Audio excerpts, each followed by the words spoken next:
বন্ধুরা, আজকে দেখাবো আপনার ডিজিটাল কিলোমিটারের সাহায্যে কীভাবে আপনার অ্যাম্পিয়ার পরিমাপ করতে হয়। তো এটি হচ্ছে আমার মেইন সুইচ। মেইন সুইচের এটি হচ্ছে আপনার ফেজ এবং এটি হচ্ছে নিউট্রাল। তো আমি এখন আপনার এই ডিজিটাল কিলোমিটারের সাহায্যে এর ফেজ এবং নিউট্রালে কত অ্যাম্পিয়ার যাচ্ছে সেটি দেখাবো। তো এর জন্য মিটারের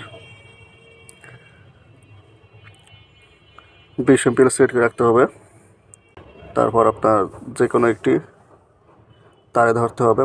তো প্রথমে আমি ফেজ তারটি চেক করতেছি যে এখানে কত অ্যাম্পিয়ার যাচ্ছে। ফেজ তারও যে অ্যাম্পিয়ার যাবে আপনার নিউট্রালও সেম অ্যাম্পিয়ার যাবে আর কি। তো আমি যদি ফেজ তার চেক করে দেখতে পাচ্ছেন প্রায় 1 অ্যাম্পিয়ার কারেন্ট এখান থেকে পাস করতেছে।